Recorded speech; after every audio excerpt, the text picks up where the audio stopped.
unterm Teppich, im Käfig. Boah, geil. Ist gut. Hier ist auch immer so verspannt.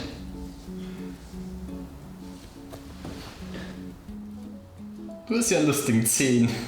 Ja, ich weiß, der ist schief, gell? Den habe ich von meiner Indianer-Uhr gehabt. Roli. Ja, fix, den hat bei uns jeder gehabt. Das ist stark erinnert, die alte Indianerin gehabt. Roli. Was habe ich getan? Indigene Abstammung, keine Ahnung. Roli, ich habe das ja auch nicht erfunden, aber du kannst es in der Öffentlichkeit halt einfach nicht...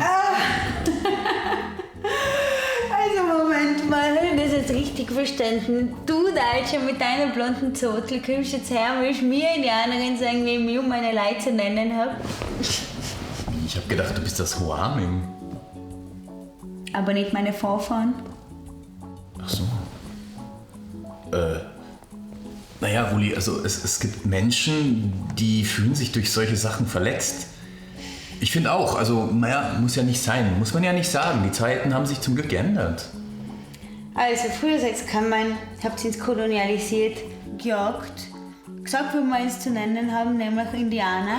Und jetzt kommt's her, bereidiger Hint, und wollt uns noch einmal sagen, wie wir uns zu nennen haben, wir können uns ja gar nicht mehr aussehen, meine Leute. Was sind für Leute? Ja, ich, meine Uroma und ihre arme Mutter, die gejagt worden ist vom Deutschen, weil er sich eingebildet hat, dass er eine Indianerin als Frau braucht. Und weißt, nicht normal gejagt worden, sondern mit Hunden und Waffen. Ja, und das war alles nicht genug gewesen, hat er sie dann in den Käfig eingesperrt, gefuttert, bis sie halt domestiziert war und dann halt geheiratet und 2 Kinder gekriegt. Das hat er geschafft, das musst du dir vorstellen, weil das war ein Wilder, gell? Es wird nicht so einfach gewesen sein, über die drüber zu steigen, aber 2 Kinder hat er geschafft. Meine Uroma und ihren Bruder. Und deswegen hocken wir jetzt so da. Mit mir, Christian Neuburg. Jetzt was, Moment mal. Was laberst denn du da? Willst du mich doch verarschen, oder? Im Käfig? Ja, im Wohnzimmer. Was? Wie lange? Ja, also anscheinend hat sie schnell die Sprache gelernt. Aber das heißt ja nicht, dass sie domestiziert war. Meine Uroma, die arme Heiterin, hat es zum Spüren gekriegt, die Haare sind ja nie wieder nachgewachsen. Warum hatte sie keine Haare? Hat sie schon gehabt. Aber? Ihre Mama hat ihr den Schädel gespalten. Was? Wieso? Ja, weil sie halt mit so einem Italiener geschrieben hat, der im Krieg war. Und meine Uroma hat ja gewusst, dass er nie wieder zurückkommt, weil damals bist du ja mal über den Atlantik drüber gewesen im Krieg, bist du ja nie wieder zurückgekommen und ich wollte halt nicht, dass der mit ihm ihre Zeit vergeudet. Meiner Uroma war das aber wurscht, die alte Romantikerin. Die hat dann halt die Briefe versteckt und hat halt dann jeden Tag geschrieben. Oh, schön. Wahre Liebe. Schön findest du das? Ihre Mama hat natürlich die Briefe gefunden, ist auf sie zugelaufen mit einem Grand, hat ein Messer gepackt, was sie einen da im Gurt getragen hat und hat ihr einen Schädel gespalten. Ah, nee, oh Gott. Ja. Ihr Bruder wollte sie noch retten. Da hat ich gemeint, seine Mom hat ja einen kompletten Vogel. Und die hat ihn ja noch angedroht, wenn er das tut, dann bringt sie beide um. Weißt du, ihre einzigen 2 Kinder. Hör mal auf, nee. Fix!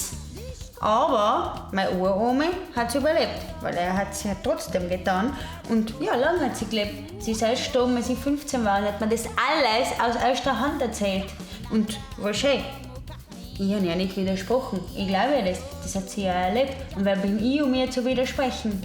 Aber eins, bei allen Geschichten, die ich gehört habe ich eins nie gehört, dass sie indigener Abstammung war oder Native Brazilian. Also das habe ich nie gehört.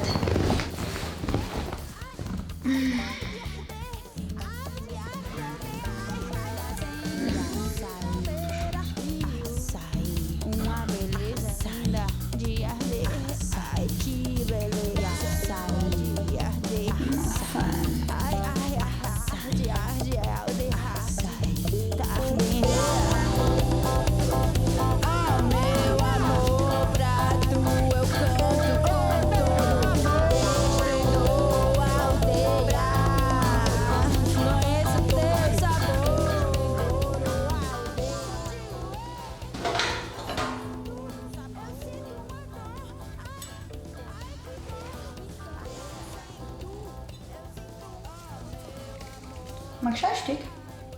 Nee, danke.